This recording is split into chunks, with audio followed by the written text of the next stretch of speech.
Hey everyone, good morning, good afternoon, good evening, wherever you happen to be, whenever you are. Thank you so much for joining us. Very, very happy, excited, thrilled, elated to welcome you to the official kickoff of the IKEA Foundation Week. Today we're going to talk a little bit about what's led up to the week, what to expect during the week, and also hopefully take some questions from you. For those of you who don't know, the IKEA Foundation is what's called a strategic grant-giving philanthropy, which is a bit of a mouthful. But what it basically means is we work with a bunch of amazing partners to try and solve some of the really big problems in the world. During this week, you're going to have a chance to hear from 5 voices of hope from the next generation to help you understand what we're doing through these partners. Throughout the week, you're also going to have a chance to attend lots of live events, some from partners, some from the foundation. Tomorrow, for example, we're going to have a full introduction to the IKEA Foundation and our work. But for now, I want to welcome IKEA Foundation CEO, Per Heggenes. Hey, Per. Hey. And CEO, Jesper Brodin. Happy to be here. Hey. Thrilled to have you. Thanks so much for joining us, both of you. So listen, Per, let's start with you. You've been with the IKEA Foundation since it changed its mission to focus on children and youth. You worked with Ingvar very closely. Can you tell us a little bit about what he was thinking when he started this whole thing? Absolutely, Ryan. And it's been 12 years, and I can't believe it's gone so fast. And we made so much progress, and we helped so many people. And that was actually what Ingvar wanted us to do. He said, I want IKEA to help the many people, and not only the many people who are able to come into the stores and buy IKEA goods, and now more lately available possibility to go online and order stuff, because there are lots of people in the world who are not either able to do that when they come to the store or going online, because it's simply not affordable to them. And he wanted to do something for them as well. So he decided back in 1992 to, as many of you would know, he gave the business to a foundation, and that's us. And he wanted to do that for 2 reasons. He wanted to, on one hand, secure long-term focus of IKEA and the ability for IKEA to invest long-term in building relationships and doing good for the many people. But he also wanted to do this in a way to engage in philanthropy and say that part of our profits will always go towards helping the people who are living in difficult circumstances. So the point was to help the many people in as broad a category as possible. So it's and the other thing he said to me, and he made very clear when he hired me 12 years ago, he said, "So Per, this is not a marketing tool. This is a way for us to make a difference in a larger part of the world. We just want to do good and help those people who really need help in order to rebuild their lives and come back on track." And to me, it's just key that all the co-workers at IKEA know about the work we do through the foundation, know about the impact it has on thousands of people, and can feel proud about that. So I guess that's one of the reasons we're doing IKEA Foundation Week today. Yeah, absolutely. It is. Jesper, you've been a big supporter of the IKEA Foundation for a long time now, even before you took over as CEO of Ingka Group. Can you tell us why you're so passionate about it and why you think coworkers should have a chance to connect with the work that we're doing? It's probably the easiest question I've got in a long time, Ryan. I have a story almost as long as past to being working in parallel, both observing, loving the activities of the foundation, but also supporting in certain areas. If I start with your last question, I think it's interesting what Per says also. Ingvar didn't want us to use this for blunt marketing or PR. And as a consequence, maybe we have been even a bit too silent about sharing the stories, and definitely internally. So I think the work with the IKEA Foundation is real, it's profound, and it's been going on for a long time. And it has a quite big impact as well. And as a matter of fact, I think everybody working in IKEA and Ingka is connected and has the right to know about it. And therefore, I'm super happy about that we do this week. Now, secondly, I would say, for me, as all of us to be a world citizens means that we, from time to time, observe the big problems out there in the world. And we might, all of us, at least I feel, sometimes we feel very small in the contrast of what's going on out there. IKEA Foundation is one of the ways, I think, where we connect straight with real people and real topics and issues. So to quote one of the of the several projects that I've personally been involved in was when Per called on me and my team in Range and Supply a few years ago to connect on the crisis, which was basically the refugee situation as a consequence of the war in Syria, where the foundation had stepped in to support desperate people, refugees, to build up camps. Later, to make those camps better function, all the way to actually power them with solar, etc. But the next step there for us was then to see if we could build a collaboration with the help of Jordanian authorities, Jordan River Foundation, etc., to actually build a business, to employ people and create jobs.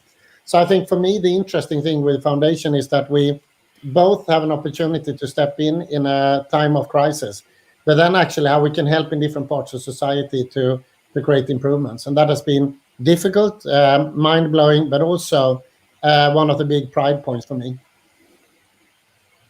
Well, talk about a passionate supporter. Per, the IKEA Foundation works with more than 100 different partners, but we focus on 2 core themes, climate and livelihoods. Can you tell us a little bit about why the IKEA Foundation has chosen to focus on these 2 areas?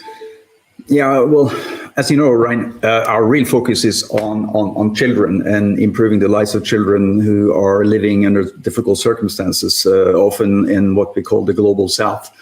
And we do that because, and we focus on these 2 areas mainly because we think there are the two biggest threats to children in that part of the world is, on one hand, poverty, and the other hand, climate change. And we want to improve the lives and the opportunities for those children, so next generations have the equal opportunity to build a life for themselves as our generation has had. When we look at the poverty part, we think that the most sustainable way, the most long-term way that we can actually help families and children and families is to enable the families to have a stable income. Because if you have a stable income, you can invest in your income in your children's health and education. And that's we know that's what people do. When people live in poverty, their first focus is children and how they can enable the children to have a good education, to be healthy and to grow and develop. And by helping them to get a good livelihood opportunity, to get a good job, to get a good stable income, we can then enable the families and the kids to thrive. So that's why our focus is on livelihood development, create jobs.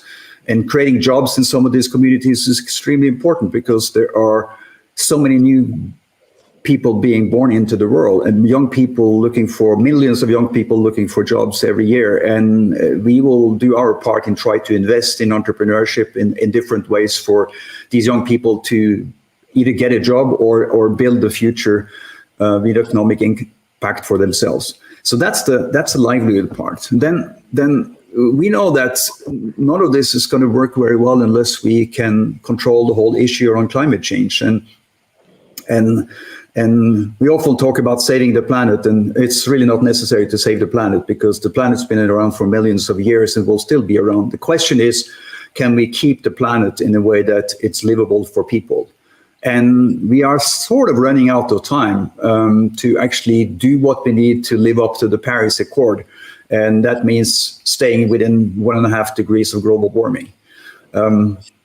Jesper was talking about the complementary function of the foundation and the business that IKEA as a business can do a lot. And if you look at the climate change and the focus that the company has done on climate by committing to be climate positive by 2030, which is amazing, and focusing on circular economy and being energy independent, all these things is helping.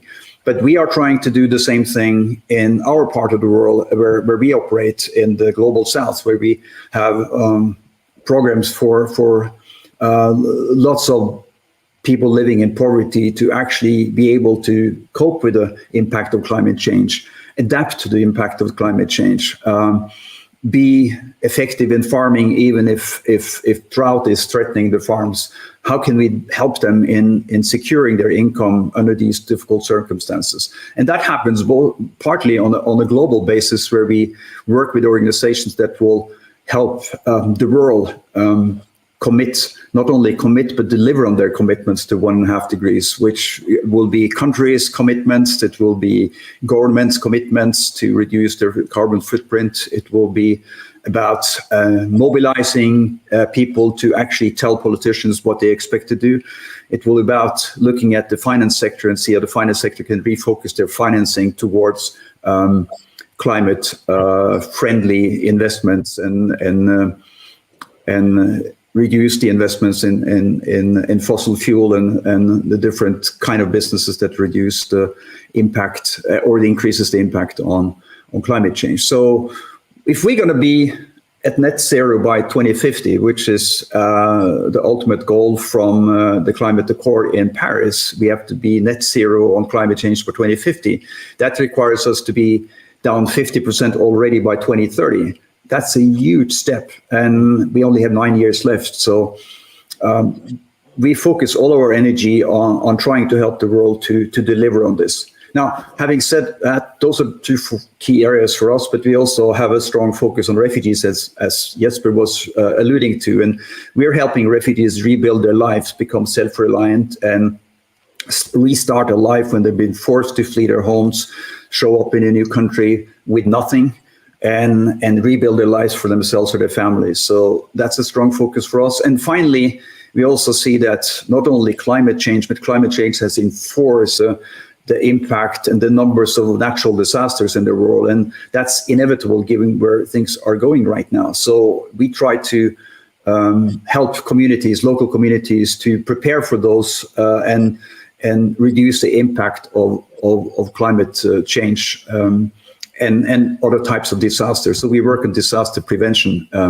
So these are the areas we are engaged with, and of course, when real problems happen, we can be quickly out there with support, as we have done recently in India in relation to the increase in the COVID pandemic and the needs for funds to actually help people in India to cope with this very, very difficult challenge. Yeah, well, as IKEA says, children are the most important people in the world. And it always gives me goosebumps to hear about the depth of the work that happens in the IKEA Foundation. It's the same way when I hear about the depth of the work that happens in IKEA, because there's the surface level piece of it where you see that, there's great work being done on sustainability and these key buzzwords, but then you start to dig into it, and the depth and the amount of things that are being done there is just always super, super inspiring. Thanks for that little preview, Per, and we're going to talk a little bit more about that tomorrow, I know, when you're giving more of a in-depth idea of what the Foundation does.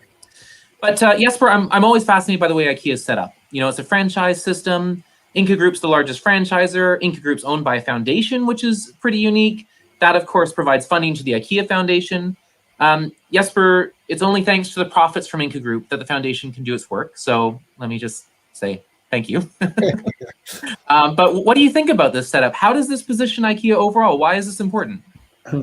Well, it is truly a unique setup. Of course, there are some other similar companies out there, but we should. I think the central message here, just to pause where you started, is to acknowledge that for all of us, because I'm sure that not everybody is aware of that. We're not on the stock market. We're not privately owned by a person.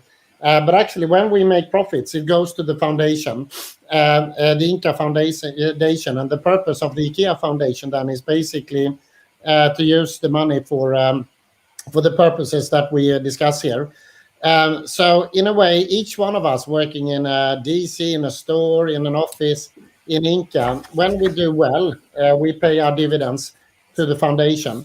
And that's the way the money can be used. The other way the money can be used is to invest in IKEA, of course, which we also do, and that is important. So let me start by just acknowledging that it's incredible to be part of such a system. And secondly, I think the interesting thing with our system then is, as you hear Per speak about, is that we operate in parallel tracks in society.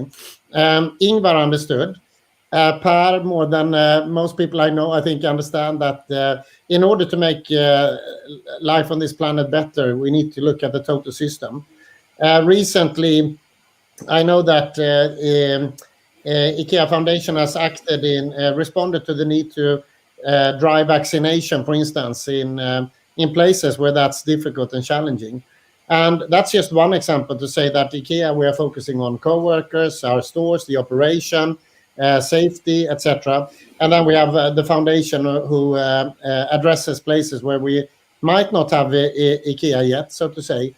But in order for us to be healthy on this planet, we need everybody to be vaccinated, or a majority.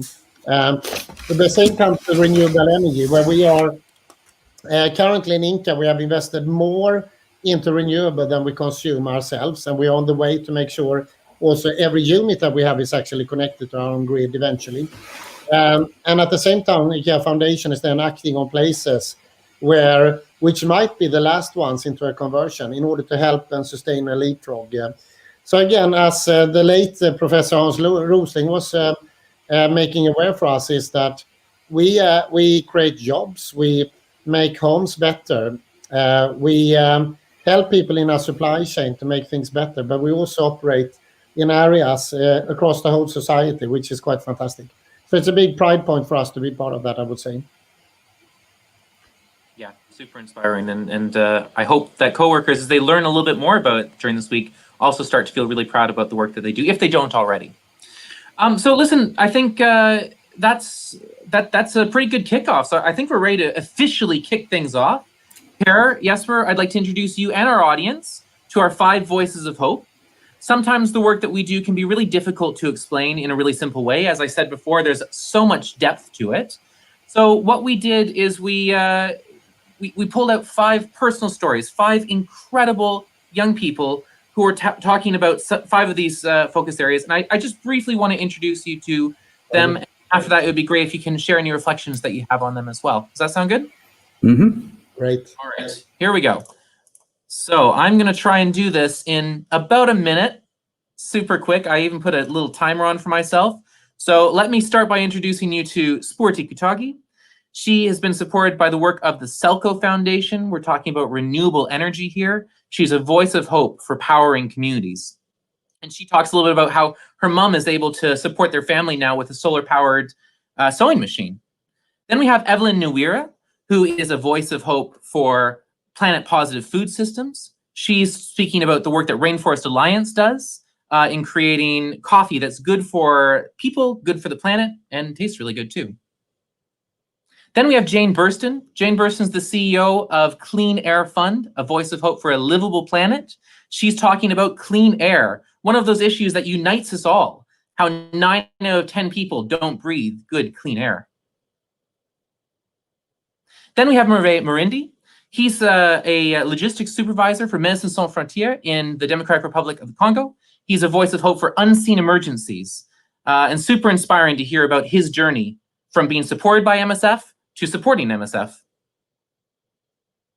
And then we have Aya, of course, who is a voice of hope for those forced to flee. Incredibly inspiring story of a young woman who is forced to flee her home at an early age and is now a supporter for the UN Refugee Agency. That was pretty good. I think we got through them quite quickly, actually. So, Jesper, Per, what do you think? How's do these sound like 5 pretty inspiring stories? Absolutely. I mean, if I just comment, I think it's lovely when we have the opportunity to go beyond like a headline in the newspaper, refugees, climate change, and we look at people. And here is an opportunity for each of us, I think, to get to know people in a situation and understand the complexity of humanity. And I think if we can establish that this week, then I would be very happy. Yeah. Yeah, you know, all these 5 stories are incredible stories, and there's so many more stories because we have 130 partners. We run currently 180 programs around the world. I get inspired by these stories all the time because then I really understand the impact of the work that we do through our partners. Obviously, we don't do work, we fund the partners. We try to find the best partners in the world that can work with people in the most cost-efficient way. to actually permanently change their lives. And that's our job as a foundation, and looking for those partners and supporting those partners and building a long-term partnership the way IKEA builds long-term partnership with their communities, with their suppliers, because that's something I learned from Ingvar, that this is something that really over time is the better way to collaborate, help each other and support each other and build those strong relationships. So for me, having 5 of these stories is a start for coworkers to actually understand the broad variety of what we do, but at the same time, this is just examples. The second thing I wanted to say, actually, when you look at the different type of programs that we run, you would see that there's an overlap between climate change and livelihood opportunities. So if you take your renewable energy, for example, which is a key focus for us, it's about bringing energy to people living in rural areas who have no access to energy today. But we do that with renewable energy, which is more stable, is good for the planet. So it's an environmental climate change element to that, as well as an element of bringing energy, even productive energy, as we call it, that enables people to start small businesses and also make their daily work much more efficient. So you will see an overlap between the two areas, and that's the focus for the foundation. And we could be focused on so many different areas, but we decide to be here because we think this is where we can have the most impact, and this is also where we have the opportunity to align with the company and work together with Jesper and his people. So I hope everyone will watch the videos on the website. They're amazing personal stories. We, of course, would like to engage with as many co-workers as possible throughout the rest of the year, not only during the IKEA Foundation Week. So please reach out to us and let us know if there's any way you want to engage. And you can follow us on social media, of course. We are on most social media platforms, try to share as much stories as we can there. And I'd like you to actually share the feedback with us. I mean, this is the first IKEA Foundation Week. We will probably have done something right, and we have done something not so good. And thanks to Jesper suggesting this in the first place, we have this opportunity, and I hope that we will have the opportunity next year to do it even better. So we really want to know from you guys out there what we can do to engage more with you and make you excited, and as excited as we are in the foundation about the work that we're doing with our partners to help people who really need it. Thank you. Absolutely. Listen, I think we have time for just one more question before we wrap things up. Jesper, we have a question from Sophie Miller. She asked, what's the biggest thing that you would like every coworker to know about the IKEA Foundation, if you had to choose just one? To start with, me choosing one, that's hopeless. Right? I will give it a try. You know, I think, know that what you work for a company, that when we do well, the money doesn't end up on the stock market or in anybody's pocket, but it goes to really good purposes through IKEA Foundation. And then I think the menu to navigate to learn more about that and how we can contribute, I think, is an invitation to all of us. That was pretty good. That's not bad. No 3 parts there. Listen, then thank you both for coming to this official kickoff of IKEA Foundation Week. I want to remind everyone that you can watch the videos on IKEAFoundation.org. And we also launched an app where you can literally step into our world. It's augmented reality. So it's kind of like that IKEA app where you can place the furniture in your home, but instead of placing the furniture in your home, you're stepping into a whole different world. So you can download that at IKEAFoundation.org/app. And of course, we've got a few more sessions today. We've got partners. We've got Going to School, Clean Air Fund, and Shoe Jazz, who are giving some live sessions later today. So check out the website for more information. And Jesper, you're back with us tomorrow at 1:45 p.m. to talk about climate.